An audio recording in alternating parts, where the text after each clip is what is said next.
The pilots of an Alaska Airlines MD-80 fight desperately for control as their aircraft careen towards the Pacific Ocean with terrifying speed. No matter what they do, they cannot seem to pull their plane out of its dive. Passengers scream, and loose objects are thrown to the ceiling by the G-forces. Will the pilots recover from this fall and make it to Los Angeles just a few miles away, or will they lose their fight against their deranged aircraft? This is the story of Alaska Airlines Flight 261 on the afternoon of January 31, 2083. Passengers and 5 crew stepped on board a McDonnell Douglas MD-83 at Puerto Vallarta in Mexico.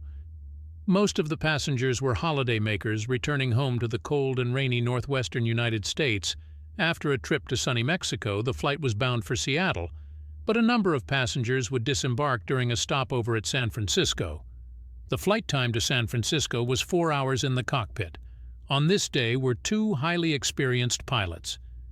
Captain Ted Thompson was 53 years old and had built up over 177,000 hours of flying time, more than 4,000 of which were on MD-80 aircraft.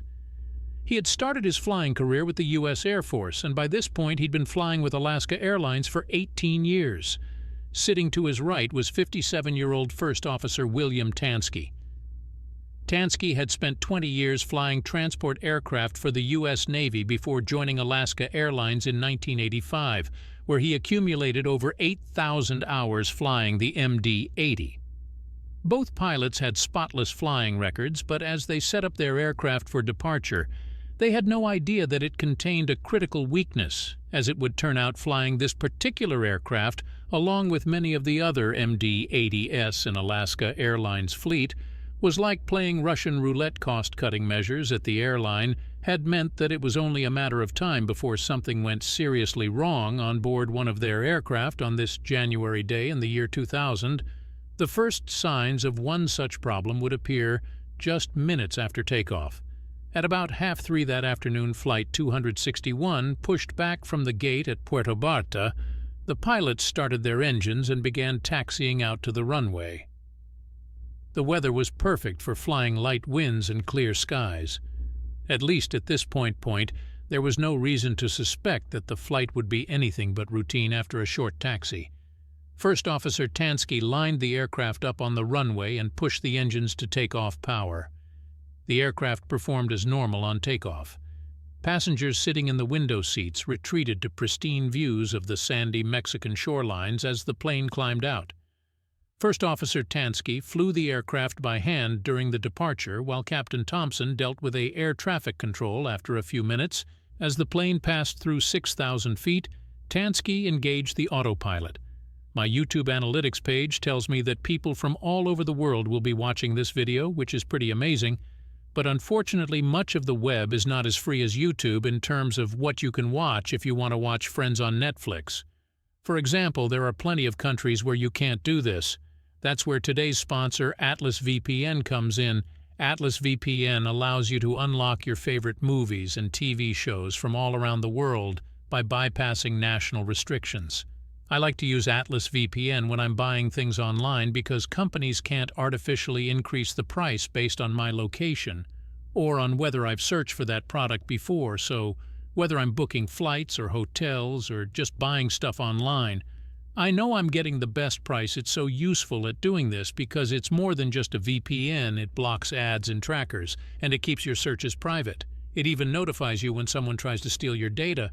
You don't even need a different subscription for your phone, tablet, and your PC. All of your devices are protected with a single subscription.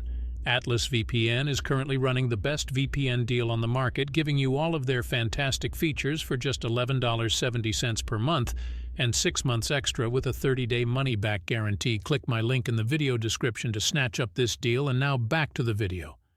It wasn't long before the pilots encountered the first sign of trouble as they climbed through 23,400 feet.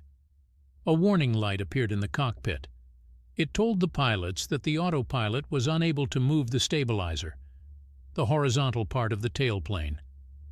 Normally, as pilots or autopilots fly, they tilt the stabilizer up or down to make it easier to control the plane. For example, when they want to climb, they first pull back in the control column, which moves the elevators.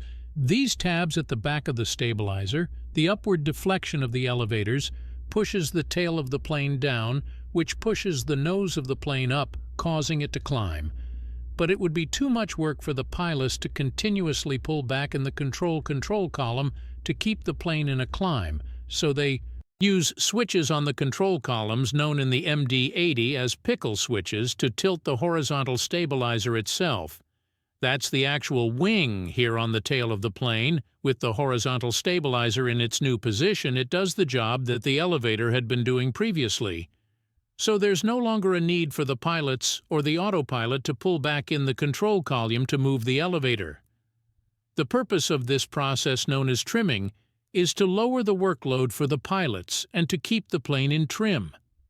Making it more aerodynamic, the position of the stabilizer is shown by this indicator. Here in the cockpit, forward means the trim is moving to a nose-down position, and backwards means it is moving towards a nose-up position for those not familiar with aviation. This is a lot of new words and new concepts, but they're vital for understanding what is now about to happen. Flight 261. The warning light, which had appeared in the cockpit, told the pilots that the autopilot was no longer able to move the stabilizer. There were two possibilities here.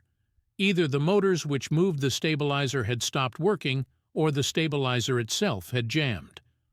The pilots would try to find out which one of these it was in a moment. But first, Tansky decided to disconnect the autopilot to get a feel for how the plane was flying. When he did this, he could immediately feel the problem through his control column. The aircraft was badly out of trim with the horizontal stabilizer stuck in position. Tansky had to pull on his control column with as much as 50 pounds or 23 kilograms of force just to keep the plane climbing. There was no way the pilots could do this for the entire 4-hour flight. They had to get the stabilizer moving again. They took out their checklists and began troubleshooting in the back of the aircraft. The passengers had no idea that the pilots were hired at work in the truest sense, pulling with considerable force on their controls, while they tried to fix the problem with the plane.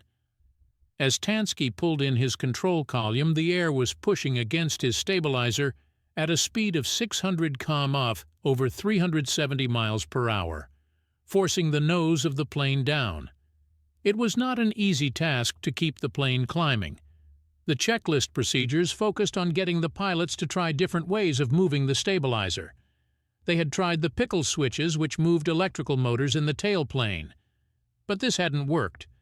They also tried the longitudinal trim handles, here known as the suitcase handles. He had even tried both at the same time, but still the stabilizer wouldn't budge. They tried the alternate trim system, which uses a different motor, but that too couldn't move the stabilizer. They checked the circuit breakers to see if an electrical problem had prevented the operation of the stabilizer. But all of the circuit breakers were in their normal position, no matter what the pilots did. The stabilizer was stuck at 0.4 to nose down. The pilots continued flying north toward San Francisco, oblivious to the danger now lurking in the tail inside the tail. The jack screw, which was supposed to be able to turn freely, pitching the horizontal stabilizer up and down, had become jammed, and it was even worse than that over repeated cycles. During previous flights, the threads on the nut, which the jack screw rotated within, had begun to wear down incredibly. They were just now 1/10th of their original thickness. They were barely hanging on. Some of the threads had already been sheared off and were tangled in the space between the jack screw and the nut. It was only a matter of time before the rest of the threads followed them. If the crew had known how serious their issue was, they would have flown back to Puerto Barta immediately. If they had done this, a ground crew would have inspected the plane on arrival and found that the aircraft had come terrifyingly close to catastrophe. Inside the tail of the plane was a ticking time bomb. But at this point, the pilots assumed that this was nothing more than an issue with the electrical motor which operated the stabilizer. Their checklist never mentioned that if they couldn't resolve the issue, they should land at the nearest suitable airport. As far as they were concerned, their problem was a nuisance, which meant that they couldn't use the autopilot, meaning that they would have to hand-fly all the way to San Francisco, pulling back on their control columns with force all the way there. But as the crew reached their cruising altitude of 31,000 feet, there was some relief as the aircraft began to speed up the pressure required to keep the plane level. Gradually decreased, the pilots went from needing to use about 50 pounds of pulling force in the control column to just about 10 pounds or 42 kilograms. It wasn't nothing, but it was sustainable at least until they got to San Fran. Nonetheless, the pilots continued their attempts to fix the problem, trying the primary and secondary trim motors in different orders and then together, and in every permutation they could think of. They had no idea that everything they did was only making the problem worse quietly. In the back of the plane, the jack screw and its nut were like two of the Earth's tectonic plates pressing against each other with tremendous force in a matter of time. One of them would suddenly give. This would not be the earthquake that residents of San Francisco had come to expect. 2 hours later, Flight 261 was nearing its destination, and there was still no sign of the stabilizer coming unstuck. But by this point, the pilots were in touch with Alaska Airlines maintenance base in Seattle, trying to see if the engineers there could think of anything that the pilots themselves hadn't thought of. But they couldn't. The pilots had tried everything. Planes experienced small maintenance issues all the time, glitches with onboard computers, minor cockpit systems, inoperative issues in the passenger cabin. But problems with the flight controls are serious. With the plane clearly exhibiting serious flight control problems, the pilots were beginning to think that the safest thing to do would be to land at the nearest major airport, and that was LAX, just a few minutes away. As well as being the closer of the two airports, the weather there was more favorable, with the wind being straight down the runway. When the pilots raised this possibility with the maintenance engineer, and Thena with the airline's dispatcher, far from helping the pilots, they pressured them to continue the flight to San Francisco. The dispatcher said that if they landed at LAX, they would disrupt the flow of aircraft at the airline, leave some passengers late, as it would turn out. This very pressure that the airline put on the captain to continue the flight to its original destination was a result of the same commercial pressure that had caused the issue with the aircraft's tail to begin with. But that's something we'll return to in a moment. The captain told the dispatcher that he would be landing wherever it was safest. He was not about to jeopardize the lives of his passengers so that the airline could keep its schedule intact, and that meant flying to Los Angeles. At this point, the pilots had their hands full. They were preparing for a switch in their destination, and they were still trying to free up their stabilizer. They were talking to air traffic control at Los Angeles, and to the airline's dispatch center in Seattle, and to its maintenance department at Los Angeles. They were eager to free up the stabilizer for the approach and landing the phases of flight when it is most important to have full control over the aircraft. The pilots noticed that when they used the primary trim motor, which uses the most electricity, they could see a corresponding spike in the plane's electrical usage on their instruments. This suggested that the motor was working, and therefore that the stabilizer itself was jammed. At this point, the captain decided that he'd once again try the pickle switches and the suitcase handles. At the same time, he wondered if perhaps just using more power would free up the jam. Unfortunately, he was right. As soon as he did this, the threads holding the jack screw in place finally gave way under the pressure. The jack screw suddenly shifted from its jammed position of 0.4 to nose down to beyond its maximum nose-down position. The mechanical stop at the end of the jack screw slammed into the nut. This was the only thing preventing the stabilizer from going even further now. With the horizontal stabilizer well beyond its normal full-down position, the plane lurched towards the ocean. The pilots yanked back on their control columns, desperately trying to bring the nose up. Filling their windscreens was the terrifying sight of the blue Pacific Ocean. The aircraft continued to accelerate as it powered towards the ocean, descending at a horrifying rate of over 6,000 feet per minute. As the plane got faster, it began to shake. The captain identified this incorrectly as the stall buffet and told the first officer who was flying the aircraft that he had stalled. He urged the first officer to release his back pressure on the control column, as doing so would break the stall, but the plane wasn't stalling. This situation was so out of the bounds of the pilot's normal experience that they were confused about what was happening. Then the overspeed warning began to sound. telling the pilots that they were now going so fast that their RIS structurally damaging their aircraft. In response to this, they extended the speed brakes. This helped somewhat, but the rapid descent continued. They passed through 28,000 feet, then 27,000, then 26,000.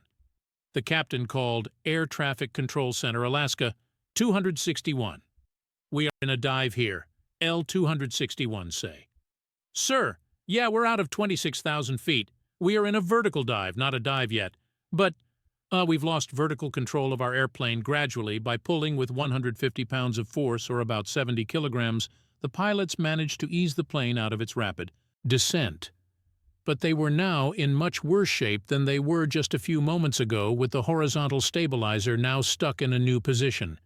Beyond its normal limits, the pilots had to pull with tremendous force just to keep the plane flying level.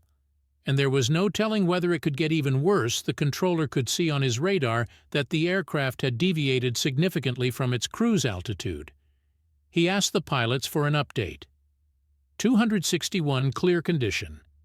261 24,000 feet kind of stabilized. "We're slowing here and we're going to a little troubleshooting. Can you give me a block between 20 and 25 261?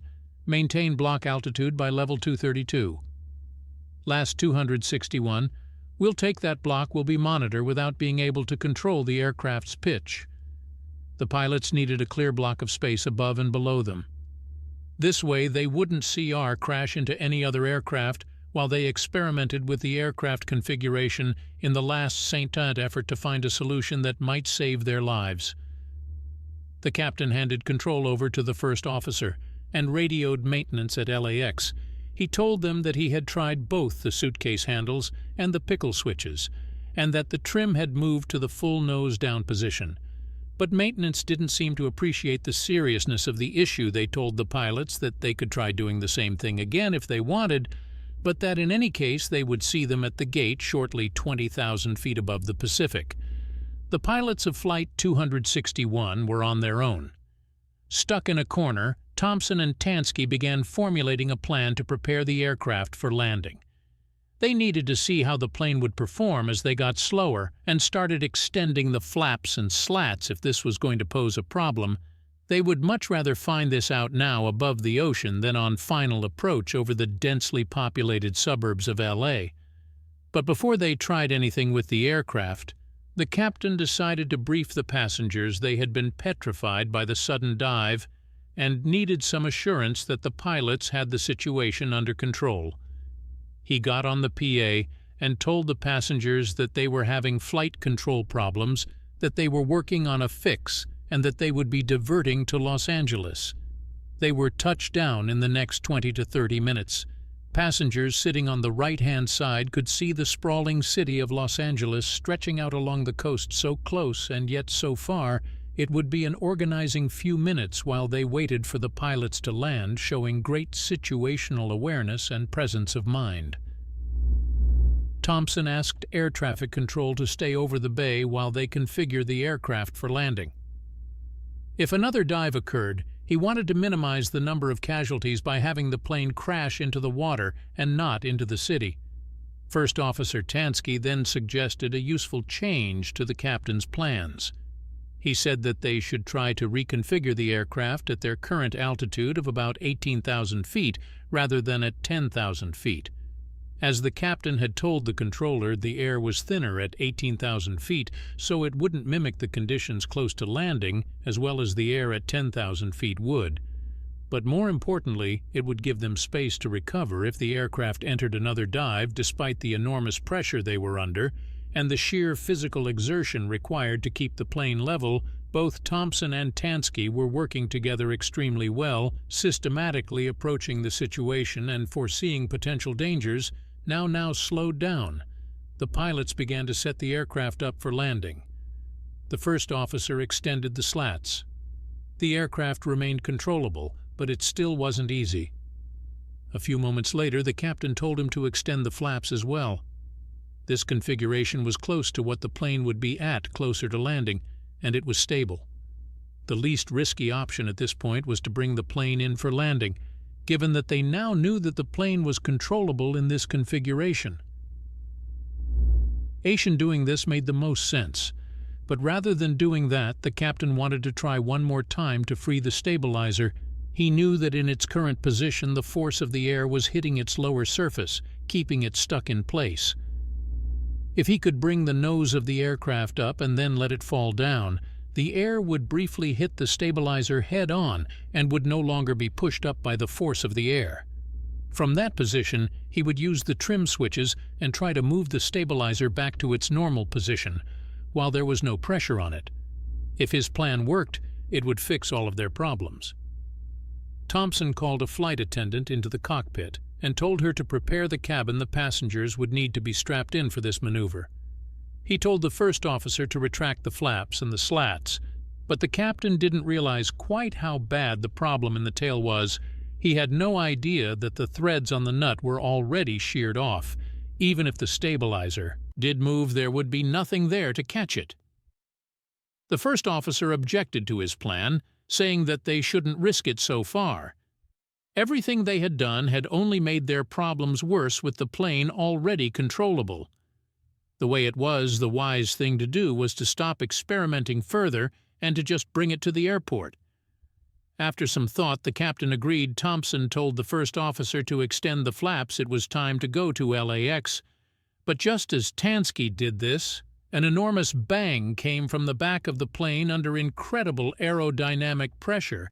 The stabilizer had popped its tip fairing brackets clean off and had swung straight up. This pushed the aircraft straight down into a terrifying plunge. The pilots had now completely lost control of the vertical pitch of their aircraft. Any chance that they would be able to free the stabilizer had now disappeared. But that didn't stop them from trying, with the aircraft pitching to over 70-degree nose down, almost vertical. The captain reasoned that if the plane wanted to pitch down, he would let it, but he would put it upside down so that down was up. He flipped the aircraft onto its back. Incredibly, his plan worked. The aircraft's nose was beginning to rise. What started off as a 70-degree pitch down gradually became just 10-degree flight. 261 was now flying inverted. The pilots were hanging on by their shoulder straps, and Captain Thompson was straining to push his control column forward to bring the nose up. The first officer retracted the flaps and slats to see if this would allow them to control the plane any better. Captain Thompson urged Tansky to push with him, and both pilots desperately tried to heave the plane's nose above the horizon, but passenger jets cannot fly upside down. All the pilots had managed to do was to slow the plane's descent. If they were to have any chance, they would need to flip the plane back. The captain shouted at the first officer to help him kick the left rudder to swing the plane right side up, but upside down Tansky couldn't reach it, so they switched to the right rudder, pushing it as much as they could. But it was no good. There simply wasn't enough time. The engines began to sputter and stall, unable to deal with the extreme angle of the oncoming air.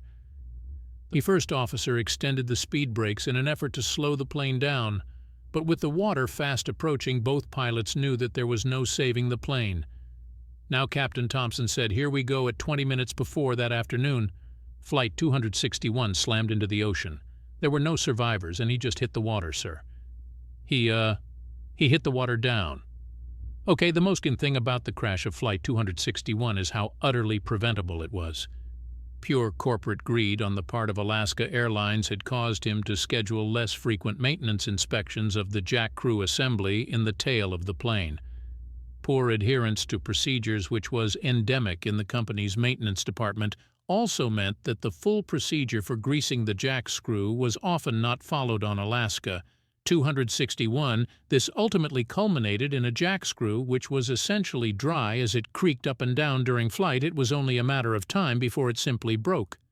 As it did on January 31, 2002, years before the crash, a mechanic at the airline had raised concerns about the airline's shoddy maintenance practices, which included faking maintenance records with the Federal Aviation Administration. As a result of this, Alaska Airlines had put him on paid leave. This was an airline with no regard for the safety of its workers or its customers. Much has changed as a result of the crash of Flight 261. For one thing, modern aircraft, the 737 MAX excluded, are designed such that no single failure point like a poorly maintained jack screw can cause a crash. Checklists were also modified to discourage pilots from repeatedly trying items which do not work.